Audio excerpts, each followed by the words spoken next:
Okay, what I got here is a 2003 Jeep Liberty Sport. This is the one we went to pick up, and the water pump is definitely the bad part.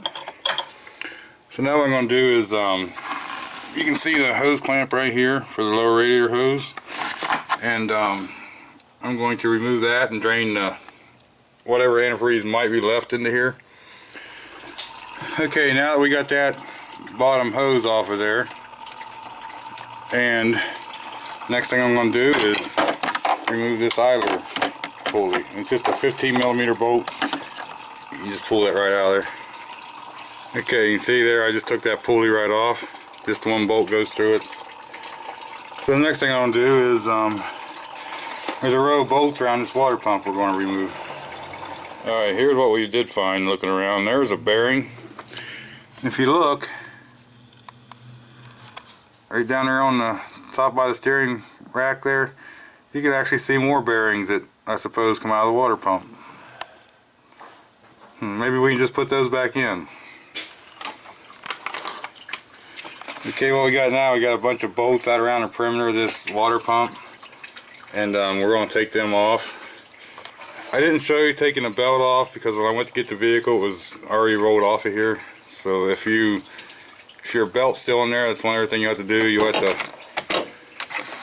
put a wrench on here and pull the tensioner over so you can get the belt out. So I'm going to take this row of bolts out of here, and that way we can pull the water pump right off there. Okay, so what I've done now is I got all the bolts out and just pushed on that water pump and it come right off of there. So let's try to get it up out of here. And there you have the water pump. Definitely bad. Okay, so now what we did was I put these bolts out. I picked a spot on the water pump and went from one end to the other where it made the circle, because these are not all the same size, so you might want to keep them in order so you know which way they go in, just to make it easier. Okay, next thing we got to do, we got to get all this old gasket stuff off of there, but that should come off pretty easily. I took a little bit of time and cleaned that gasket surface up really well. Sometimes in aluminum you'll see little pitty marks and stuff like that. If they're not exceptionally bad, I usually don't mess with them. Now, the other thing I like to do is all these surfaces, the rubber gasket, because this is a rubber O-ring gasket, well, any gasket, I like to spray brake cleaner or something on all those surfaces before I install the gasket. That way I know I'm clean and free of oil or anything that could get in there. Because if you put a gasket on top of oil and tighten it down, it'll still have a possibility of causing a leak. I just basically use a piece of Scotch-Brite to clean that up. Now the new one, they do come with a new pulley already on it. As you can see here, there's a ring all the way around the back, and they give you the new gasket. So we're going to insert this new gasket into the water pump, and then we'll put the water pump on here and just get all the bolts started. Okay, when I was putting this gasket on, one thing I do want to show you, they do have an indentation right here in the housing and a bump on the gasket. So you just line those up. So the gasket can only go one way. They got a mark right here too, a flat spot thing. So all you do is push that right in there.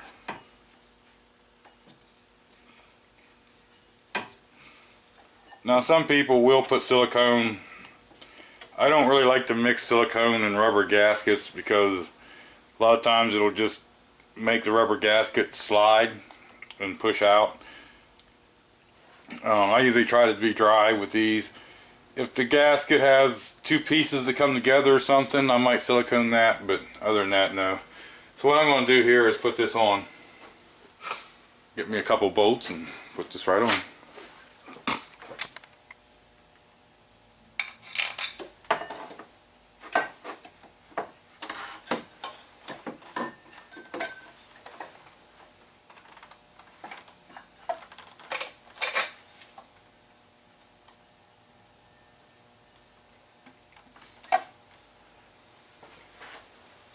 Now you just want to make sure you get these back where they was at, just so you get the right bolt in the right hole. It doesn't really matter which way you put them back in, because you're not tightening nothing now. All we're doing is getting the bolt started. Okay, what I've done so far here is I got the water pump up there and put all the bolts back in. I just took this 1/4 inch dry ratchet and just, all you want to do is get them all just touching. You just want to get the thing brought up flush. You don't put no torque or nothing on it, just get it tight. Now whenever you tighten or loosen something like this, you should pick and stagger. You know, just across, that way whenever you do it, you take it off evenly. Also, when I tighten this back up, I'll go around and stagger and tighten them up with a 1/4 inch, and then I don't get the torque wrench out because it says 40 foot-pounds on this thing. You don't want to just tighten the first bolt up at 40 foot-pounds and you'll pinch it up like that or something, and you might not get the true flat surface and the torque on the rest of them. So what I'm going to do, like I say, is I'm going to do it in a star-like pattern, and I'm just going to put a little bit of torque on these bolts now, and then I'll get the torque wrench.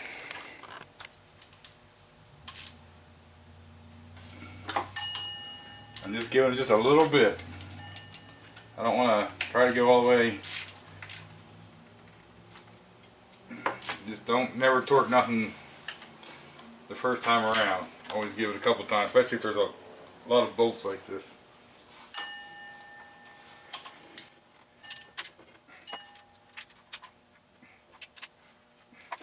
Okay, now the next step is, let me get the torque wrench set up. Okay, so what I've done my star pattern, and I'm going to go and just check them one last time, but you just want to go to 40 foot-pounds, and I'll go around there and check them one more time. Then the actual water pump itself will be installed. The next thing we're going to do is I'm going to put that lower hose back on before I put that little idler pulley back on. That just gives me a little better view down there.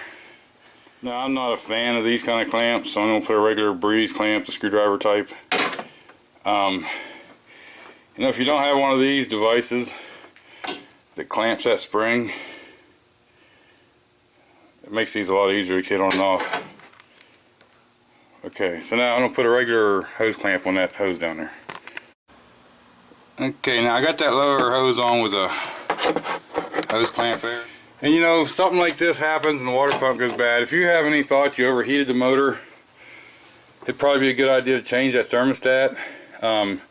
It's a very good time to inspect all the hoses and all the belts and stuff like that. You're already in here, so if there's anything that needs to be replaced, now would be a good time to do it.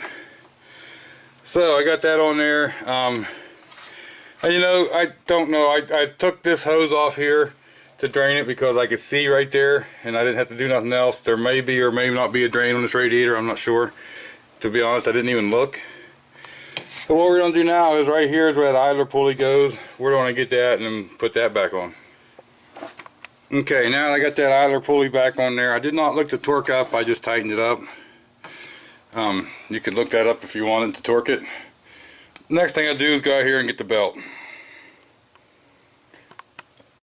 Okay, I don't know if you'll be able to see much of this or not, but I got a ratchet here on this tensioner. I'm going to pull this, and I'll do that. I'm going to put the belt up here on the alternator. Oops. Okay, so if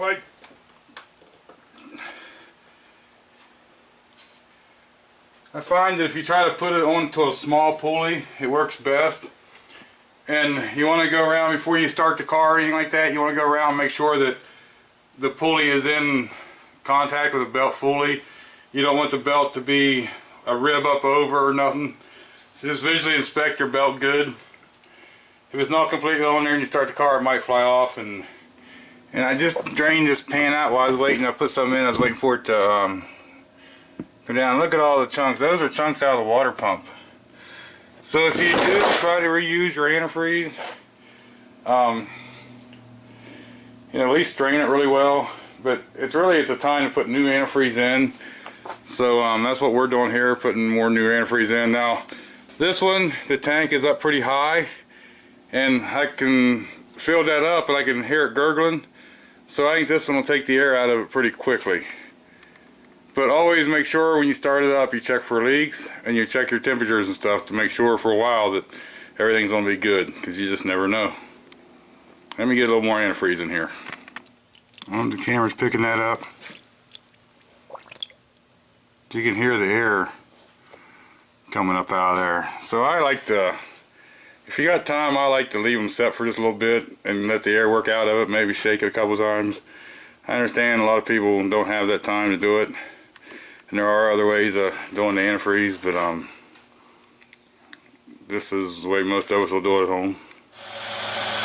Now keep in mind, I'm going to have to look and see, there's a lot of smoke there, but keep in mind that whenever this thing went bad, it's got antifreeze all over the exhaust and everything else and all, so it's going to take a while for that to come off of there.